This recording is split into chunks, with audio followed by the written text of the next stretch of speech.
सावधान।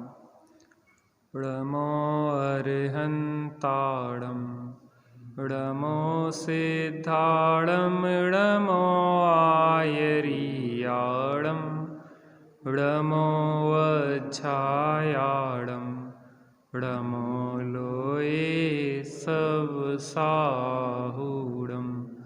मङ्गलं भगवान् वीरो मङ्गलं गौतमो गणी मङ्गलं कुन्दकुन्दाद्यो जैनधर्मोऽस्तु मङ्गलं। सर्वमङ्गलमाङ्गल्यं सर्वकल्याणकारकं प्रधानं सर्वधर्माणां जैनं जयतु शासनं जैनं जयतु शासनं। जीवमजीवं धवं जिणवरवसहेण जेणणे दिट्ठं देविन्दविन्दवन्दं वन्दे तं सर्वदा शिरसा। आत्मज्ञान ही ज्ञान है शेष सभी अज्ञान आत्म शांति का मूल है वीतराग विज्ञान वीतराग विज्ञान। एक शेर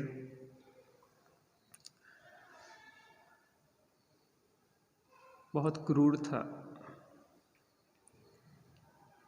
और एक बार एक हिरण के पीछे भाग रहा था। हिरण के पीछे भागते भागते उसने उसको दबोच लिया और उसको मार के खा रहा था। यही कार्य उसका चलता था, परंतु एक दिन आश्चर्यकारी घटना घटी। आसमान से कोई तेजोपुंज उसकी ओर आता दिखाई दिया। वह अचरज में था, लोग उससे डर के भागते थे, लेकिन यह तेजपुंज उसके निकट अति निकट आता जा रहा था। उसे समझ में नहीं आ रहा था कि ये कौन है। जैसे ही अत्यंत निकटता हुई तो दिखाई दिया कि दो मनुष्य हैं जो नग्न हैं और उसकी ओर बढ़े चले आ रहे हैं आकाश मार्ग से। उसको अचरज हुआ कि सब भयभीत होते हैं और ये निर्भय हैं, निशंक हैं। इनके चेहरे पर प्रसन्नता है, आनंद है, आह्लाद है। कैसा अद्भुतता है। और उन तेजोपुंज मुनिराज को देख के उसके परिणाम बदलना शुरू हो गए। जो क्रूरता थी, धीरे धीरे उसकी क्रूरता पता नहीं कहाँ खोती जा रही थी, और सौम्यता, शीतलता और क्षमा कहाँ से प्रादुर्भाव हो रही थी। 10 लक्षण पर्व आज से लग गए हैं। क्षमा धर्म का दिवस है। जिसके जीवन में वह वीतरागता प्रकट होती है तो उसके जीवन में सहज ही उत्तम क्षमा, मार्दव, आर्जव, सत्य, शौच, संयम, तप, त्याग, आकिंचन और ब्रह्मचर्य के फूल खिलने लगते हैं। सहज ही जीवन में यह 10 लक्षण दिखाई देने लगते हैं।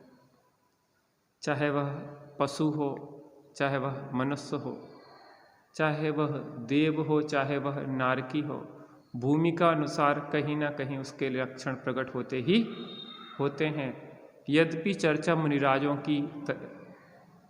के परिप्रेक्ष्य में इनकी होती है, लेकिन जो भी ज्ञानी सम्यक दृष्टि होता है उसके जीवन में इन 10 धर्मों की सुगंध बिखरती ही बिखरती। क्योंकि जो अपने को चैतन्य स्वरूप देखता है, अपने को परमात्मा देखता है, तो अन्य जीवों में भी उसको परमात्मा ही दिखाई देता है। तो दूसरे परमात्मा के साथ एक परमात्मा समानता का व्यवहार करता है। कहते हैं मैत्री भाव जगत में मेरा सब जीवों से नित्य रहे। ऐसे ही उस ज्ञानी का मैत्री भाव जगत में उसका सब जीवों से नित्य रहे। उसका सबसे मैत्री भाव होता है, वह चाहे एक इंद्री हो, 2 इंद्री हो, 3 इंद्री हो, लठ हो, चिंटी चिंटा हो, चाहे पंखी भूत तैया आदि हो, चाहे मनुष्य हो, चाहे कोई भी हो, सबके प्रति उसका मित्रता का भाव होता है। पर्याय दृष्टि से भी देखते हैं जब, तो दीन दुखियों के प्रति करुणा होता है का भाव होता है, दुर्जन क्रूर कुमार्ग के प्रति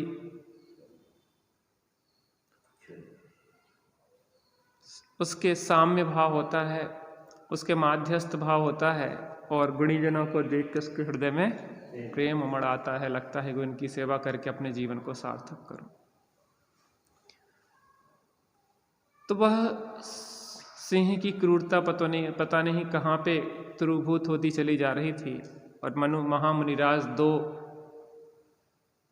महामुनिराज उसके सामने खड़े हुए थे। उनके अद्भुत तेजोपुंज, उनकी साम्यता, उनकी शांतता, उनकी प्रफुल्लता उसे अपनी ओर आकर्षित कर रही थी। वास्तव में जीवन शांतिमय तेजोमय तो यही है, आनंदमय तो यही है। और उसकी क्रोधादि कसाएं क्षीण होती रहीं। मुनिराज ने कहा, सिंहराज, तुम सिंह नहीं, तुम चैतन्य राज हो। ये तुम्हारी पर्याय के स्वांग हैं, तुम इस स्वांग से पर्यायों से पार हो, अपने को एक चैतन्य स्वरूप भगवान आत्मा देखो।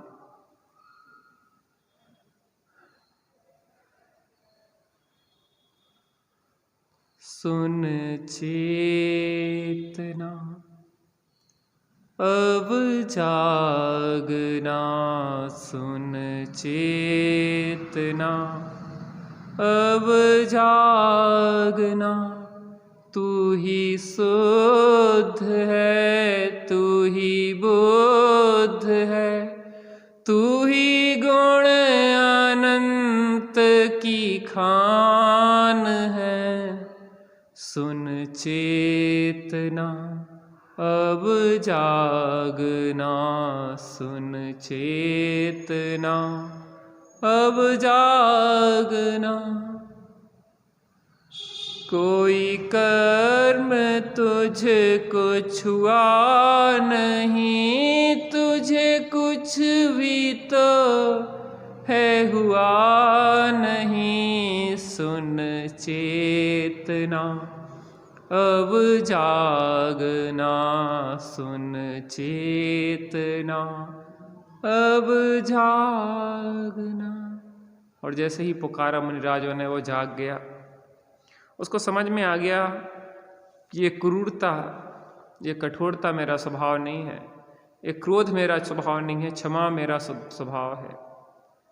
ये कठोरता मेरा स्वभाव नहीं है, कोमलता मेरा स्वभाव है। ये वक्रता मेरा स्वभाव नहीं है, ऋजुता मेरा स्वभाव है।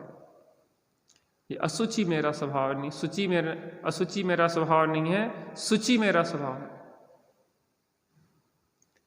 और जैसे ही उसने अपने स्वभाव को देखा, उसके अंदर एक शांति की धारा बहने लगी। आनंदे अमृत बरस रह्यो रे, चैतन्य अमृत बरस रह्यो रे, भीग गयो आहा में भीग गयो रे, मग्न भयो आहा में मग्न भयो रे। आनंद अमृत बरस रह्यो रे, आनंद अमृत बरस रह्यो रे, भीग गयो आहा में भीग गयो रे। और जब अंदर में उस चैतन्य विभूति को उसने देखा, अतीन्द्रिय आनंद को भोगा, वहाँ मुनिराज उपदेश दे के मौन होके अंतर स्वरूप में मग्न हो गए थे। और यहाँ उनका शिष्य वो सिंह भी अपने स्वरूप में मग्न हो गया था। वास्तविक गुरु और शिष्य का मिलन तो शुद्धोपयोग में होता है, क्योंकि गुरु जिसका अनुभव कर रहे हैं उसी का अनुभव शिष्य कर रहा होता है। वो सच्चा शिष्य वही है जो गुरु जिसको दिखा रहे हैं उसको देख के आनंदित हो। नहीं तो औपचारिक हैं शिष्य, अंदर में अतीन्द्रिय आनंद के झरने न झरें तो वास्तव में अंदर में गुरु के प्रति बहुमान आता नहीं। आनंद के झरने झरते प्रदेशों से, निज ध्यान जब धरते हैं हो मोह रिपु क्षण में, तब नष्ट हो जाता श्रेणी जब चढ़ते हैं हो अंतर मुहूर्त में। अंतर मुहूर्त में ही जिनने अनंत चतुष्ट धारा है, दिगंबर वेश न्यारा है निर्ग्रंथों का मार्ग। निर्ग्रंथों का मार्ग हमको प्राणों से भी प्यारा है, निर्ग्रंथों का मार्ग। ऐसा आनंद आता है तो चतुर्थ गुण स्थान होता है और धीरे धीरे क्रमशः विशुद्धि बढ़ती जाती है और बाहर निर्वृत्ति वह लेना शुरू कर देता है और बाहर निर्वृत्ति करता जाता है। तो धीरे धीरे क्या होता है, अंतरंग में दो कसाय का भाव होता है और अंतरंग में दो कसाय के भाव रूप पंचम गुण स्थान को वह प्राप्त हो जाता है। चौथे गुण स्थान में रहते हुए साधक जब आत्म अनुभव को जल्दी जल्दी प्राप्त करने का पुरुषार्थ करता है तो देश संयम रूप परिणामों की विरोधी और प्रत्यक्षानावरण कसाय का भाव होता है। तब पांचवें गुण स्थान में पहुंचता है, वहाँ त्याग के भाव होते हैं और बहिरंग में अणुव्रतादि 12 व्रतों को धारता है।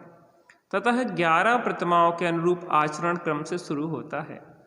अंतरंग में अप्रत्यक्षानावरण कसाय का अभाव होता है, वहाँ जो कसाय के अभाव में निवृत्ति है वह चारित्र है, धर्म है, और जो कसाय के आंशिक सद्भाव में व्रतादि रूप आचरण है वह शुभ भाव होने से पुण्यबंध रूप है। अब इन प्रतिमाओं स्टेजेस के स्वरूप पर विचार करते हैं। यहाँ तक की चर्चा अपन ने कल कर ली थी। पहली दर्शन प्रतिमा, यह पांचवा गुण स्थान चौथे गुण स्थान पूर्वक ही होता है। अब सप्त व्यसन का प्रतिज्ञा पूर्वक त्याग करता है। जो भी कसाय बढ़ाने के साधन हैं उनका त्याग करता है। जीव रक्षा के हेतु ऐसे कारोबार से हटता है जिसमें जीव हिंसा अधिक होती हो। जीव हिंसा से बचने के लिए रात्रि भोजन का त्याग और खाने पीने की चीज़ों को देख शोध कर ग्रहण करता है। देखो, बनारसी दास जी ने प्रतिमाओं का स्वरूप कहा तो उसमें उन्होंने कहा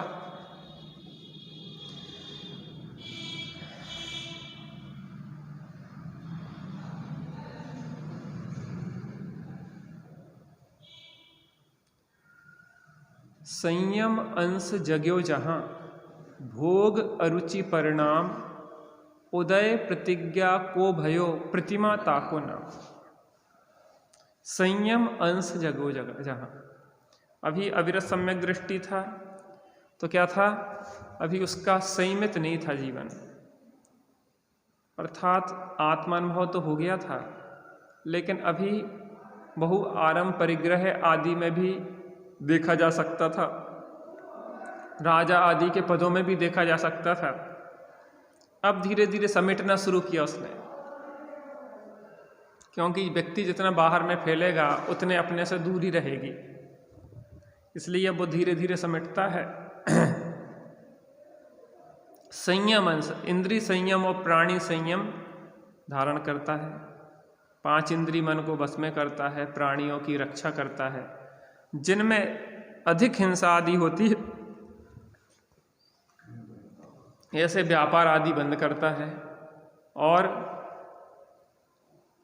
रात्रि भोजन आदि कठोर रूप परिणाम जो होते हैं उनको नहीं करता है। यद्यपि जैन श्रावक ही ऐसे कार्य नहीं करता है, लेकिन और निष्ठा के साथ इन कार्यों को अपनाता है, सप्त व्यसनों को पालन करता है। वो वज्र घोष हाथी, पार्श्वनाथ भगवान का जीव, वो पंचम गुण स्थानवर्ती, वो महावीर भगवान का जीव सिंह की पर्याय में पंचम गुण स्थानवर्ती। मांस आदि को भक्षण नहीं करता था सिंह, और जो हाथी था वो सूखे पत्ते खाता था। प्रासुक जल नदियों आदि का वो पीता था और हथनियों आदि का सेवन नहीं करता था। जिस रास्ते में हथनियाँ जाती थी उस रास्ते में भी वह जाता नहीं था। पशुओं का जीवन भी कैसे बदल जाता है वहाँ कौन समझाने जाता है, लेकिन जहाँ अंदर में तत्संबंधी कसाय नहीं होती है तो तत्संबंधी कार्य भी नहीं होते। जैसे हड्डी टूट जाए किसी की, रीढ़ की, अब वो उठने का कितना ही प्रयास करे उठ सकता क्या? रीढ़ की हड्डी टूट जाए तो बिस्तर से उठने का प्रयास करे उठेगा कि नहीं उठेगा? क्योंकि उसकी जो ताकत देने वाली रीढ़ थी वो टूट गई है। ऐसे ही जो कसाएं थी, जो तीव्र कसाय के कार्य जिससे अनंतानमंदी आदि से होते थे, अब वह तीव्र कसाय ही नहीं रही, तो अब उससे उस जाति के कार्य होते ही नहीं हैं। द्रव्यानुयोग की भाषा है यह, और चरणानुयोग की भाषा है कि वो ऐसे कार्यों को करता नहीं है, बुद्धिपूर्वक उनका त्याग कर देता है, सप्त व्यसनों का त्याग कर देता है।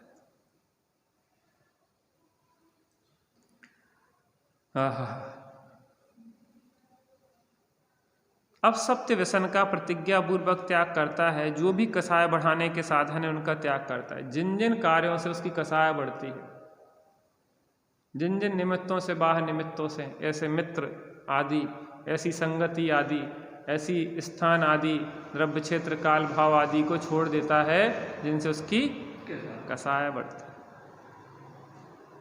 जीव रक्षा के हेतु ऐसे कारोबार से हटता है। ऐसा व्यापार भी नहीं करेगा कि बहुत हिंसा हो। मिठाई की दुकान हो, किराने में कितनी हिंसा होती है, कितना सामान सड़ जाता है, इल्ली तिरूला पड़ जाते। गेहूं रखा है घुन रहा है, सामान रखे घुन रहे हैं, जी पड़ रहे हैं, अपन बेच रहे हैं और आदमी उनको मर जाते हैं।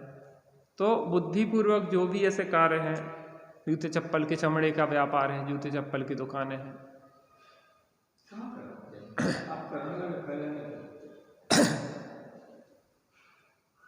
तो वो ऐसे कोई भी कार्य नहीं करता है जिनमें तीव्र कसाय रूप कार्य हो, वो कोई भी नहीं करता है।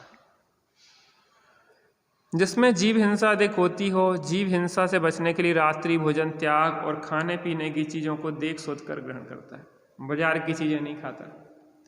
त्यागी जी बताते ना, एक बार उन्होंने देखा कि एक होटल वाला जलेबी बना रहा था, जलेबी की वो रहती ना, क्या कहती, लेई टाइप की जो भी बनाते, उसमें चूहा निकला, तो उसने ऐसा निकाला और ऐसा पहुँचा और ऐसे चूहे को फेंक दिया और जलेबी बनाना शुरू कर दी।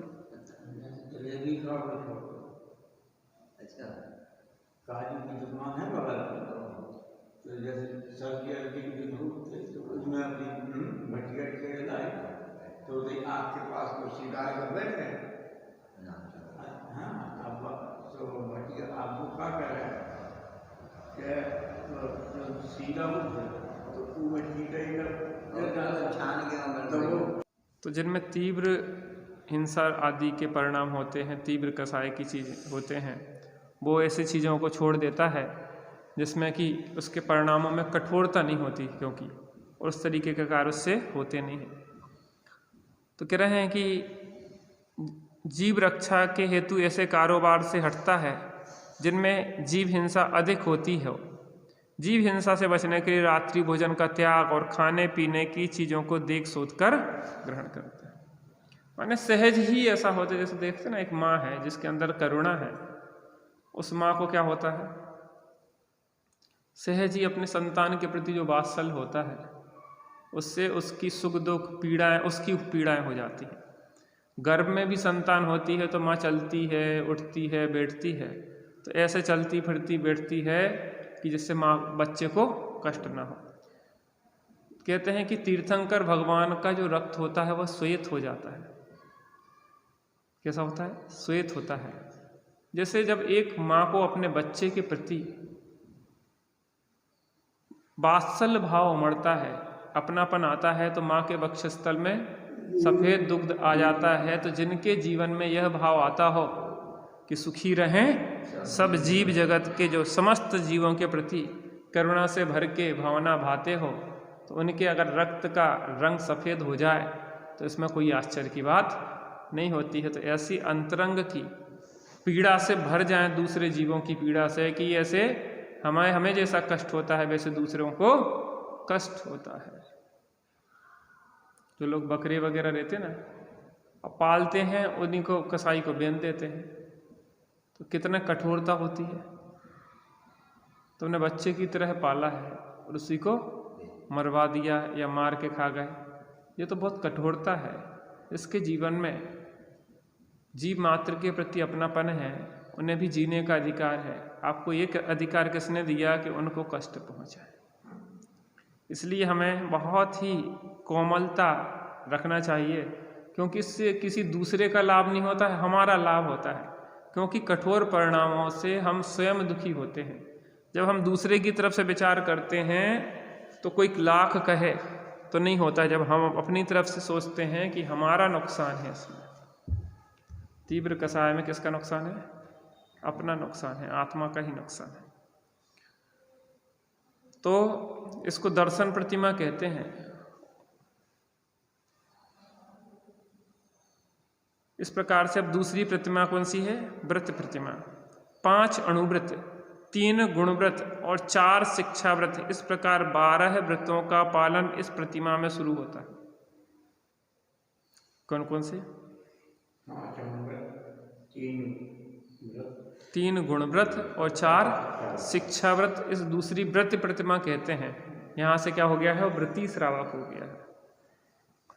यद्यपि साधक की दृष्टि समस्त कसायों का भाव करने की है, तथापि आत्मबल उतना न होने के कारण जितना आत्मबल है उसी के अनुसार त्याग मार्ग को अपनाता है। साधक संसार में रहना तो चाहता नहीं है, वो तो चाहता है कि इसी क्षण मोक्ष चले जाए, लेकिन अभी उसकी सामर्थ्य इतनी नहीं है कि अभी वो मोक्ष जा सके। क्या करता है? जितनी धीरे धीरे धीरे वो क्या है, अपनी साधना को बढ़ाता है और कसायों को क्षीण करता जाता है। क्या करता है? व्रतों का पालन इस प्रतिमा में शुरू होता है। यद्यपि साधक की दृष्टि समस्त कसाय का अभाव करने की है, तथा आत्मबल उतना न होने के कारण जितना आत्मबल है उसी के अनुसार त्याग मार्ग को अपनाता है, और जितनी कसाय शेष रह गई है उसे अपनी गलती समझता है। क्या? जितनी कसाय चली गई है उतनी उसके जीवन में शांति है, जितनी कसाय अभी है उतनी क्या है, उसके जीवन में अशांति है, तकलीफ है। तो जितनी कसाय है उसको भी वो क्या करता है? छोड़ने का भाव रखता है कि ये भी कब छूटे, क्योंकि वो कसाय सुख नहीं देती है, क्या देती है? दुख देती है। देखो कहते ना, जिन्हें दुखी नहीं होना वो जीव कसाय ना करे। क्या नहीं करे? कसाय। हम कसाय करते हैं जिस क्षण, उस क्षण क्या होते हैं? दुखी। आपसे किसी ने कुछ कहा तो उसमें आपका नुकसान नहीं है, किसका नुकसान है? जिसने अपने अंदर कठोर क्रूर परिणाम किए उसका नुकसान है। तो हमें उससे लड़ना नहीं है, क्या करना है? उसके प्रति दया भाव रखना है कि ये बेचारा कितना दुखी हो रहा है। कमठ पारसनाथ मुनिराज के ऊपर उपसर्ग कर रहा है, तो पारसनाथ मुनिराज को उनके प्रति गुस्सा नहीं आ रहा, उन्हें तो ये करुणा आ रही है कि बेचारा अपना कितना अहित कर रहा है, वर्तमान में दुखी है और भविष्य के लिए कैसे दुखदायी कर्मों को बांध रहा है। यशोधर मुनिराज के गले में राजा शरणिक मरा हुआ सांप डाल रहे हैं, तो यशोधर मुनिराज को शरीर की चिंता नहीं है, बल्कि राजा शरणिक की चिंता है। अगर विकल्प में है, बेचारा ये जीव किस प्रकार से अपना अहित करके अपना नुकसान कर रहा है। तो दुखी काय से हैं अपन? अपनी ही अज्ञान से, कसायों से। तथापि आत्मबल उतना न होने के कारण जितना आत्मबल है उसी अनुसार त्याग मार्ग को अपनाता है। छोड़ना तो सब चाहता है, लेकिन अभी पूर्ण आत्मबल सब कुछ छोड़ के महाव्रत धारण करने की नहीं है। सामर्थ्य तो क्या करता है? एक देश व्रतों को अंगीकार करता है। कीजिए शक्ति प्रमाण और शक्ति बना श्रद्धा धरे, की श्रद्धा धरो, ये छोड़ने लायक तो सब है, लेकिन अभी हमारी सामर्थ्य नहीं।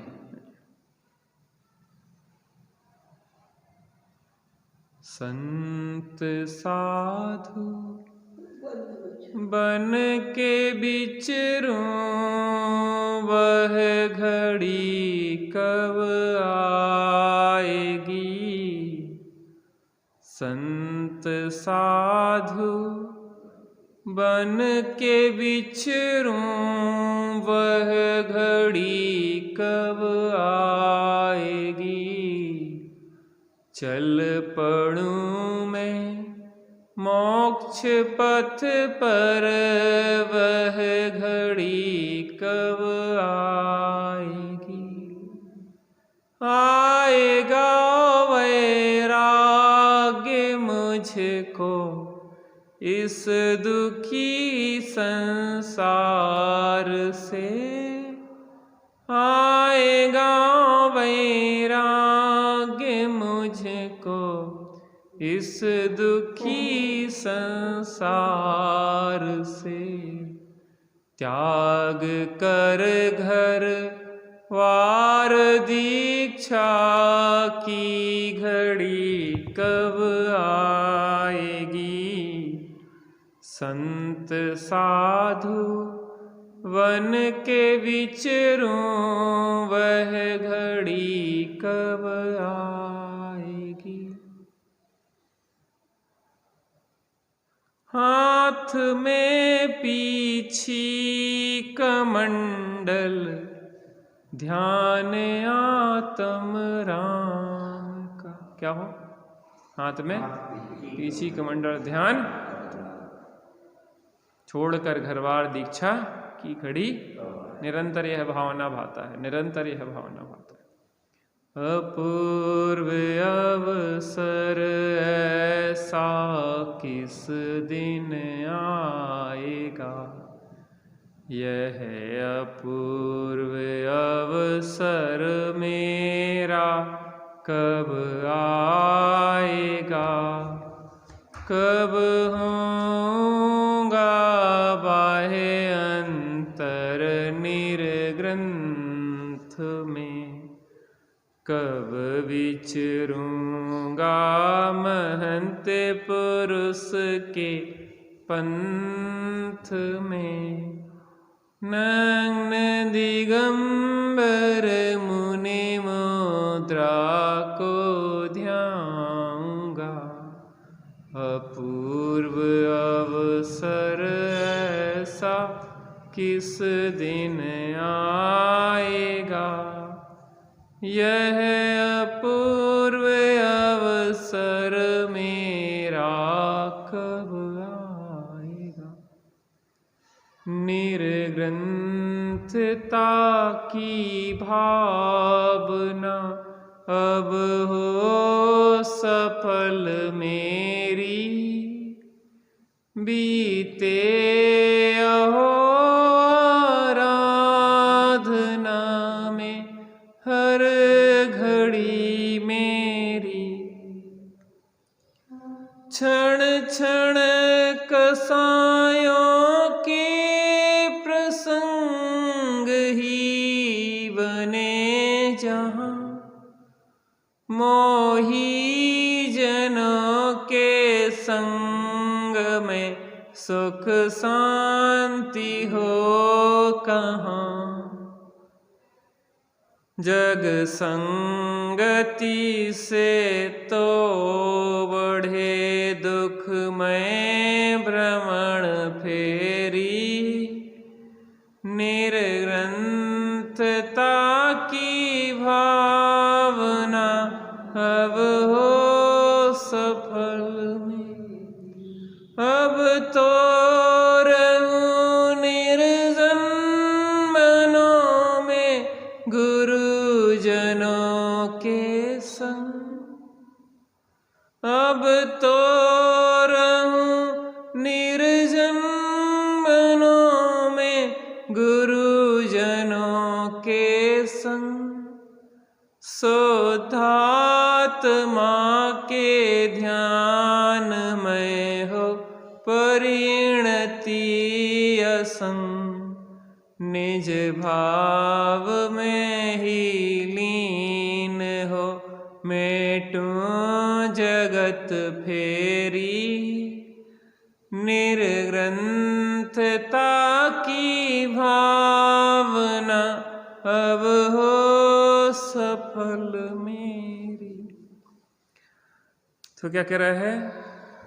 यद्यपि साधक की दृष्टि समस्त कसायों का भाव करने की है, तथापि आत्मबल उतना न होने के कारण जितना आत्मबल है उसी के अनुसार त्याग मार्ग को अपनाता है, और जितनी कसाय शेष रह गई है उसे अपनी गलती समझता है और उसके भी अभाव के लिए आत्मबल को बढ़ाने की चेष्टा करता है। जितनी गंदगी छूटी कपड़े की उतना अच्छा, और जितनी रह गई उसको भी कैसे छूटी, उसको भी छुड़ाने का ही प्रयत्न करता है। ऐसे ही जितनी कसाय चली गई उतना आनंद भोग रहा है लेकिन जितनी कसाय है उसका दुख भी मुनिराज हैं। 3 कसाय के अभाव रूप तो शांति है, लेकिन एक कसाय भी उसने कष्ट ही देती। वो कसाय भी कैसे दूर हो, निरंतर उसी का प्रयत्न रहता है। उसके लिए क्या करता है? आत्मबल को बढ़ाता है। अभी आत्मबल की कमजोरी है, इसलिए बाहिरंग में भी त्याग नहीं कर पा रहा है, अंतरंग में भी कसाया भी छूट नहीं पा रही है। इसलिए निरंतर भावना तो माता रहता है। भावना भवनाशनी और भावना भव कारिणी। भावना ही भव का नाश करती है, भावना ही भव को बढ़ाती है। इसलिए अच्छी भावना भाने में कंजूसी नहीं करना चाहिए, सर्वोत्कृष्ट भावना भाना चाहिए। निर्ग्रंथ पद हितकारात्मन धारण करो रे। निर्ग्रंथ पद हितकार आत्मन धारण करो रे। केसों को कर से उखाड़ पीछी कमंडल धरो रे। केसों को कर से उखाड़ पीछे कमंडल धरो रे। निर्ग्रंथ पद हितकार आत्मन धारण करो। और आत्मबल की वृद्धि चूंकि आत्मानुभव के द्वारा ही संभव है, अतः उसी की प्राप्ति के लिए प्रयत्न करता है। आत्म अनुभव से ही आत्मबल की वृद्धि होती है। बार बार आत्मानुभव होगा सो उससे आत्मबल की वृद्धि होती है। इसलिए बार बार एक ही प्रयत्न करता है कि आत्म अनुभव, बार बार आत्म अनुभव की एक ही जिज्ञासा होती है। आत्म अनुभव करना रे भाई, आत्म अनुभव करना। और जगत की खोटी बातें और जगत की थोथी बातें, तिनके बीच न पड़ना रे भाई। आत्म अनुभव करना रे भाई, आत्म अनुभव करना। आत्म अनुभव ते शिव सुख हो, आत्म अनुभव ते शिव सुख हो। या ते शिव सुख वरना, और बातें सब बंध करत हैं, और बातें सब बंध करत हैं। याते बंध कतरना रे भाई, आत्म अनुभव करना रे भाई, आत्म अनुभव करना। क्या करता है? आत्मबल की वृद्धि चूंकि आत्म अनुभव के द्वारा ही संभव है, अतः उसी की प्राप्ति के लिए प्रयत्न करता है। जितना जितना स्वावलंबन बढ़ता जाता है उतना उतना प्रावलंबन घटता जाता है। दूर होती जा रही हैं कल्पनाएं और पास आती जा रही है जिंदगी, और पास आती जा रही है जिंदगी और दूर होती जा रही है कल्पनाएं। कल्पनाओं की जगत से दूर होता जाता है और जिंदगी के पास आ जाता है, और जिंदगी के पास आता जाता है और कल्पनाएं दूर होती जाती हैं। कल्पनाएं माने कल्पनाएं, कल्पता है कल्पनाओं में जी।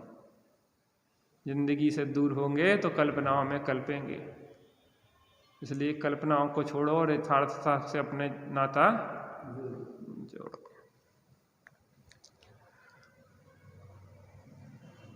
जितना जितना स्वावलंबन बढ़ता जाता है उतना उतना परावलंबन घटता जाता है।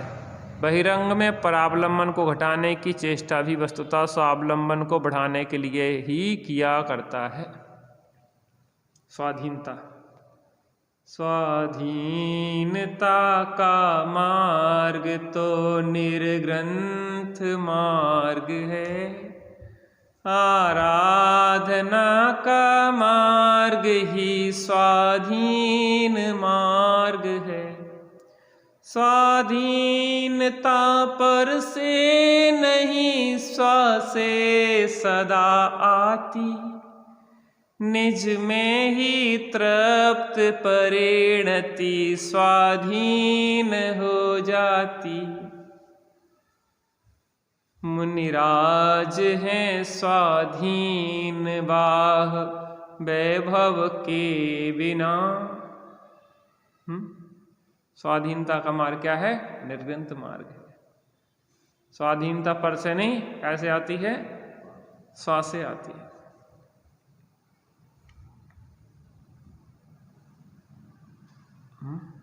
आदमी सोचता कि पैसा इकट्ठे कर लेंगे, जोड़ लेंगे तो स्वाधीनता से रहेंगे। अरे और आकुलता व्याकुलता होगी। ध्रुव दृष्टि, बड़े पंडित साहब का एक वाक्य है, ध्रुव फंड नहीं ध्रुव दृष्टि करो। ध्रुव फंड इकट्ठा कर लेंगे तो शांति से रहेंगे। अरे ध्रुव फंड से शांति से रहे होते तो इतने लोग ध्रुव फंड इकट्ठा करें, उन्हें सबको शांति आ जानी चाहिए। लेकिन जब तक ध्रुव स्वरूप की दृष्टि नहीं होगी तब तक शांति आने वाली। निज सुख शांति निज में ही है, बाहर कहीं न पाओगे। व्यर्थ भ्रमे हो और भ्रमोगे, समय चूक पछताओगे। भोगों में तो फंस कर भाई तुमने भारी विपद भरी। ब्रह्मचर्य बिन जीवन निष्फल, बात कहूँ मैं खरी। जितना जितना स्वावलंबन बढ़ता जाता है उतना उतना परावलंबन घटता जाता है। बहिरंग में परावलंबन को घटाने की चेष्टा भी वस्तुतः स्वावलंबन को बढ़ाने के लिए ही की जाती है। जैसे कि चलने के लिए कमज़ोर आदमी द्वारा पहले लाठी का सहारा लिया जाता है, फिर उसके सहारे से जैसे जैसे वह चलता है वैसे सहारा छूटता जाता है। कमज़ोर है, क्या कर रहा है? लाठी ले के चलना पड़ रहा है। लेकिन काय के लिए ले रहा है? कि लिए रहे इसका सहारा? नहीं, इसका सहारा तब तक है कि जब हमारे पैरों में मजबूती नहीं आए। छोटा बच्चा होता ना, वो साइकिल लिए रहता, तीन पहिया वाली गड़ोड़िया, हाँ, कब तक लिए रहता? जब तक अपने बल पे नहीं चल पाता है। लेकिन वो बार बार क्या करता है पता? बिना कुछ लिए खड़े होके चलना चाहता, फिर गिर पड़ता, फिर चलेगा, फिर गिरेगा, हजारों बार गिरेगा, वो हजारों बार बार बार फिर प्रयत्न करेगा। यही तो एक मोक्ष मार्ग का साधक है कि साधना में बढ़ेगा तो किसी कमजोरी के कारण नीचे भी आ सकता, लेकिन फिर उठेगा, फिर चलेगा। नन्ही चींटी चलती है, 100 बार गिरती है, लेकिन उसने हिम्मत नहीं हारती है। लेकिन उसकी मेहनत बेकार नहीं जाती और कोशिश करने वालों की कभी हार नहीं होती। मोहम्मद गोरी, पृथ्वीराज चौहान, मोहम्मद गोरी 17 बार हारा था। उसने देखा कि एक चींटी है, बार बार दाना लेके चढ़ती है, फिर गिरती है, फिर चढ़ती है, 17 बार गिरी। लेकिन 18वीं बार में छोड़ गए। उसने सोचा क्या बात है, हार गए 17 बार तो कोई बात नहीं, अब की बार हरा देंगे। 18वीं बार में उसने पृथ्वीराज चौहान को हरा दिया। अपन को क्या करना है, बार बार कसाएं हावी होती हैं, तो अब की बार क्या करना है, इन कसायों को हरा देंगे। जब तलक हो आत्मदृष्टि कर्म थर थर कांपते हैं, और चित्त की एकाग्रता लग छोड़ खुद ही भागते। चित्त की एकाग्रता से खुद ही छोड़ के चले जाते हैं। अपन को ज़्यादा कुछ करने की जरूरत नहीं है। अपन तो स्वरूप स्थिरता स्वानुभव का निर्विकल्प धारा का बार बार अभ्यास करते रहेंगे। आत्मा को यद्यपि किसी सहारे की आवश्यकता नहीं है, वह तो स्वयं में परिपूर्ण है, तथापि अभी आत्मबल की कमी है। जितना पर का अवलंबन है उतनी ही पराधीनता है, कमी है। अतः आत्मबल को बढ़ाना है तो पराधीनता घटती, बढ़ाता है तो पराधीनता घटती चली जाती है। दूसरे के अवलंबन की जरूरत आत्मा को नहीं है, लेकिन अभी कमजोरी है, तभी देवसाद गुरु का अवलंबन लेना पड़ता है। किसका अवलंबन? देवशास्त्र गुरु का अवलंबन लेना पड़ता है, क्योंकि उपयोग स्वरूप में नहीं। श्री देव शास्त्र गुरुवर सदैव मम परिणति में आदर्श रहो। ज्ञायक में ही स्थिरता हो, निज भाव सदा मंगलमय हो। क्या चाहता है कि ज्ञायक में ही स्थिरता हो, लेकिन ज्ञायक में रह नहीं पाता है तो बाहर पापों में जाना नहीं चाहता। इसलिए देवसाद गुरु के निकट, अपन यहाँ जन्माणी माता के निकट क्यों बैठे? क्योंकि पापों से बचे। नहीं तो उपयोग कहाँ जाएगा? विषय कसायों, उनसे बचने के लिए ज्ञानी के जीवन में भी शुभ भाव देखा जाता है दो कारणों से, अशुभ वंचनार्थम और कुस्थान निवारणार्थम। अशुभ से बचने के लिए, खोटे स्थान के निवारण के लिए। अगर शुभ में नहीं रहेंगे तो अशुभ में जाएंगे, और सच्चे देवसाद गुरु के पास नहीं रहेंगे तो कुगुरु कुदेव कुधर्म में जाएंगे। इसलिए अशुभ वंचनार्थम और कुस्थान निवारणार्थम दो कारण से यानी के शुभ पाया जाता है। लेकिन निरंतर भावना काय की होती है कि बार बार स्वरूप में कि क्यों नहीं रह पाता हूं।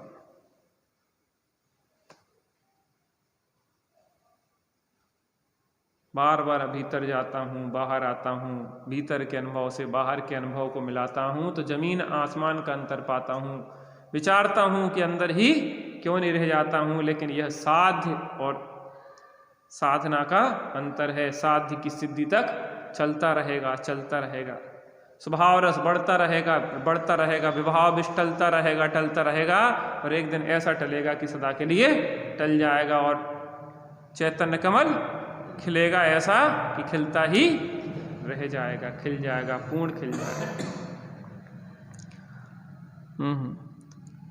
आत्मा को यद्यपि किसी सहारे की आवश्यकता नहीं है, वह तो स्वयं में परिपूर्ण है, तथापि अभी आत्मबल की कमी है। जितना पर का अवलंबन है उतनी ही पराधीनता है, कमी है। अतः आत्मबल को बढ़ाता है और पराधीनता घटती जाती है। आत्म राम आत्म राम आत्म राम आत्म राम, तू ही है ज्ञाता दृष्टा, तू ही है, तू ही है ज्ञाता दृष्टा, तू ही है। मैं ही हूँ ज्ञाता दृष्टा, मैं ही हूँ, मैं ही हूँ सुख निधान। आत्म राम आत्म राम आत्म राम आत्म राम, तू ही मंगल उत्तम, तू ही शरण है। तू ही मंगल उत्तम, तू ही शरण है। तू ही है शाश्वत धाम। आत्म राम, आत्म राम, आत्म राम, आत्म राम। जो भी मुक्ति गए जा रहे जाएंगे, जो भी मुक्ति गए जा रहे जाएंगे। तू ही तो है तारणहार।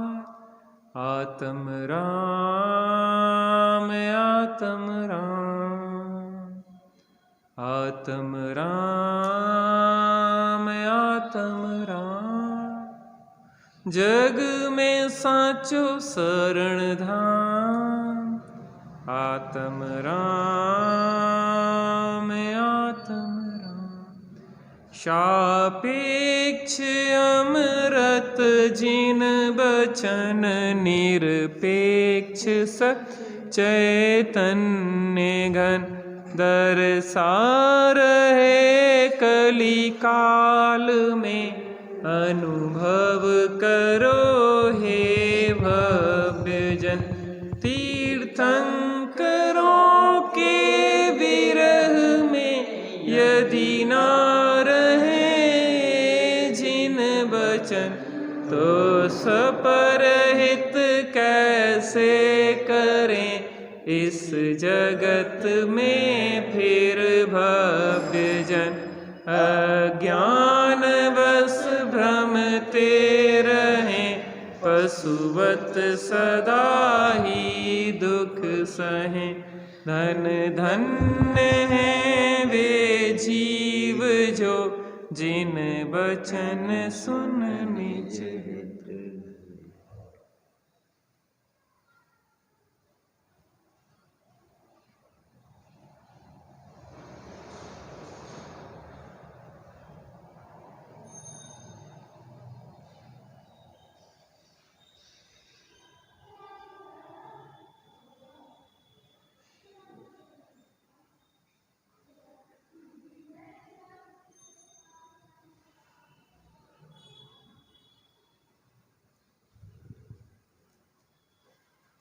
द्वादशांगिन वाणी माता की जय। महाजैन धर्म की जय। पंच परमेष्टि